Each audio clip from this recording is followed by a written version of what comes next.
ರಾಷ್ಟ್ರೀಯ ಉದ್ಯೋಗ ಖಾತ್ರಿ ಯೋಜನೆಯಿಂದಾಗಿ ಗ್ರಾಮೀಣ ಕಾರ್ಮಿಕರಿಗೆ ಉದ್ಯೋಗ ದೊರಕ್ತಾ ಇದೆ.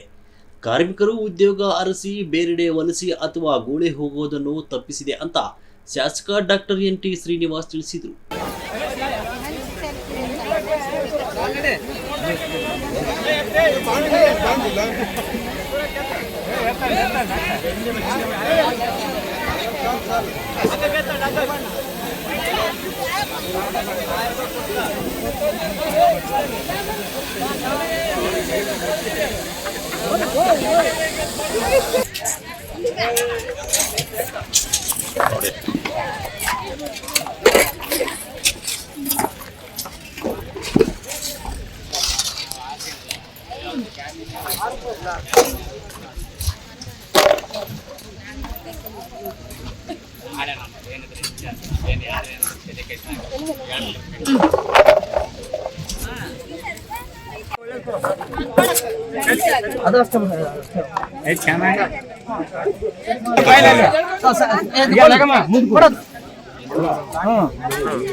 ನೀವು ಬೆಳದ ಹೆಣ್ಮಕ್ಳು ಬೆಳದ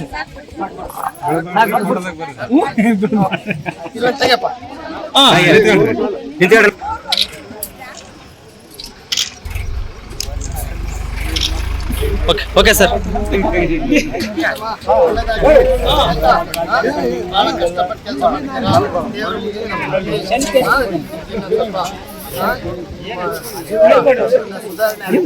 ದೇವರು ಒಳ್ಳೆ ಆಶೀರ್ವಾದ ಮಾಡಿ ನೀವೇನು ನಮಗೆ ಆಶೀರ್ವಾದ ಮಾಡಿದ್ರಿ ಆಯ್ತಾ.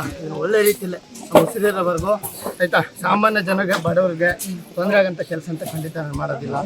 ಯಾರು ಏನೇ ಹೇಳಿದ್ರು ಬಡವರ ಬಗ್ಗೆ ನಮ್ಗೆ ಕಾಳಜಿ ಇದೆ. ಇದೇ ಹಳ್ಳಿಯಲ್ಲಿ ಬೆಳೆದಿರೋದ್ರಿಂದ ಕಷ್ಟ ಸುಖ ಏನಂತೇಳಿ ಜನಗಳಿಗೆ ಗೊತ್ತಿದೆ ಆಯ್ತಾ.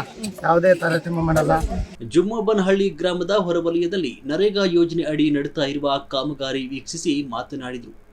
ಕಾರ್ಮಿಕರೊಂದಿಗೆ ಕೆಲಸ ಮಾಡಿದ ಶಾಸಕ ಡಾಕ್ಟರ್ ಎನ್.ಟಿ. ಶ್ರೀನಿವಾಸ್ ಕಾರ್ಮಿಕರ ಯೋಗಕ್ಷೇಮ ವಿಚಾರಿಸುತ್ತಲೇ ಅವರು ಕಾರ್ಮಿಕರ ಕೈಯಲ್ಲಿದ್ದ ಗುದ್ದಲಿ ಪಡೆದು ಸ್ವತಃ ಅವರೇ ಮಣ್ಣು ಅಗೆಯ ತೊಡಗಿದ್ರು.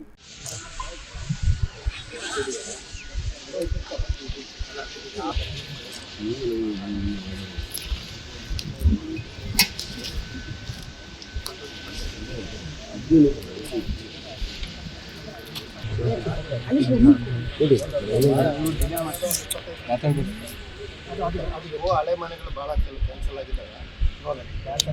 ಸರಿ 3 ಲಕ್ಷ ಜನರಲ್ಗೆ 3.5 ಲಕ್ಷ SC STಗೆ ಮನೆ ಕೊಡಬೇಕು, ಮನೆಗೆ ಅಮೌಂಟ್ ಕೊಡಬೇಕು ಅಂತ ಫಿಕ್ಸ್ ಮಾಡಿ ಸದ್ಯದಲ್ಲೇ ಅದು ಕೂಡ ಅನೌನ್ಸ್ ಮಾಡ್ತೀವಿ. ಈಗ 1.25 ಲಕ್ಷ ಜನರಲ್ಗಿಂತ 2 ಲಕ್ಷ SC ST ಇತ್ತಲ್ಲ, SC STಗೆ ಈಗ 3.5 ಲಕ್ಷ, ಜನರಲ್ಗೆ 3 ಲಕ್ಷ ಮಾಡ್ತಾ ಇದ್ದೀವಿ ಮಾಡಿದ್ದಾರೆ. ಸೊ ಅದನ್ನ ಈಗ ಅನೌನ್ಸ್ ಮಾಡ್ತಾರೆ. ಸೊ ಅದರಿಂದ ಅಟ್ಲೀಸ್ಟ್ 3 ಲಕ್ಷ ಅಂದರೆ ಆಯ್ತಾ. 1.25 ಲಕ್ಷ ಅಂತ ಏನು ಆಗೋದಿಲ್ಲ. GST ಅವು ಇವು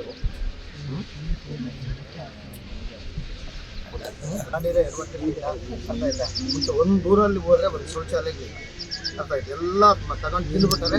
ಈಗ ದಿನ ಬಂದು ಮಾತಾಡ್ತಿರ್ತಾರೆ. ಎಲ್ಲ ಮನೆಗಳಿಗೂ ಇದೇ ಪರಿಸ್ಥಿತಿ ಆಗಿದೆ ಆಯ್ತಾ. ಎಲ್ಲ ಅರ್ಧಂಬರ್ಧ GPS ನೆಕ್ಸ್ಟು ಸರ್ ಯಾವುದು ಒಂದು GPS ನಿಮಗೆ ಪ್ರಾಬ್ಲಮ್ ಬರಬಾರ್ದು. ಎಲ್ಲ GPS ತಪ್ಪಾಗೈತೆ, ಹಿಂಗೆ ತಪ್ಪಾಗೈತೆ, ಅದು ಫೋಟೋ ಸರ್ ತಂದಿಲ್ಲ, ಇದು ಬಂದಿಲ್ಲ ಅಂತೇಳಿ ಜಮೀನು ಇರೋ ಆಯ್ತಾ. ಸತ್ಕೊಂಡಿದ್ದೀರವು ಫೌಂಡೇಶನ್ ತೆಗಿತೀವಿ, ಆಮೇಲೆ ಲಿಂಟ್ಲು ಬರ್ತೀವಿ. ಸಹಕಾರ ಇದೆ. ಅದಕ್ಕೆ ನಿಮ್ದು ಏನಾದರೂ ವಸತಿ ಸಂಬಂಧಕ್ಕೆ ಏನಾದರೂ ಕಂಪ್ಲೇಂಟ್ಸ್ ಇದ್ದರೆ ಹಾಗಂತಂದ್ರೆ ನಾವು ಅವತ್ತಿಂದ ಅವತ್ತೇ ಮಾಡ್ತೀವಿ. ಆಗ್ತಾ ಇದೆ ಎಲ್ಲಾದ್ರೂ ಇದ್ದರೆ ಇಮಿಡಿಯೇಟಾಗಿ ಸ್ವಲ್ಪ ಅಟೆಂಡ್ ಮಾಡಿ. ನೀರಿನ ಕುಡಿಯೋ ನೀರಿನ ಸಮಸ್ಯೆ ನಿಮ್ಮ ಪಂಚಾಯತಿಲಿ ಸದ್ಯಕ್ಕೆ ಎಲ್ಲೂ ಇಲ್ಲ. ಒಂದೊಂದು ಮನೆಯಲ್ಲಿ 4-5 ಜನ ವಾಸ ಮಾಡೋಕ್ಕೆ ಕೂಡ ಇಲ್ಲ. ಏನಾದರೂ ಒಂದು 5 ಎಕರೆ ಜಮೀನು ತಗೊಂಡು ಅವರಿಗೆ ಮನೆಗಳದೇ ಸದ್ಯ. ಕೆಲ ಹೊತ್ತು ಕಾರ್ಮಿಕರೊಂದಿಗೆ ಬೆರೆತು ಕಾರ್ಮಿಕರೊಟ್ಟಿಗೆ ತಾಸು ಕೆಲಸ ಮಾಡಿದ್ರು.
ತಾಂಬ ಕೊಟ್ಟಿ ಹೆಣ್ಮಕ್ಳು ಮಾಯಿಸ್ಮ ಗೋಲ್ ಹೆಣ್ಮಕ್ಳು